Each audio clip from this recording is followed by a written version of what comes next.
Hi everyone, I hope everyone is doing fine.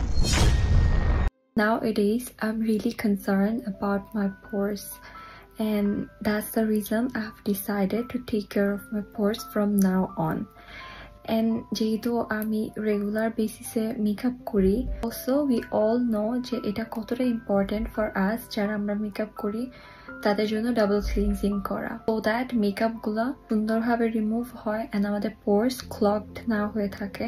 So I realized that আমি double cleansing করছি না, and ইদানিং social media platform গুলোতে একটা প্রোডাক্ট অনেক বেশি ভাইরাল, একটা ব্র্যান্ড অনেক বেশি viral, and which is Anua, and that's the reason I bought Anua's Heart Lift Pore Control Cleansing Oil. ওদের ফেস ওয়াশটা আমি কিনছি, and I think half of the bottle আমার ইউজ করা শেষ, ওটা আমি পরে কথা বলবো, বাট আজকে আমি এটা ইউজ করে দেখতে চাই that how does this work, তারপর আমি আপনাদের সাথে রিভিউ শেয়ার করব।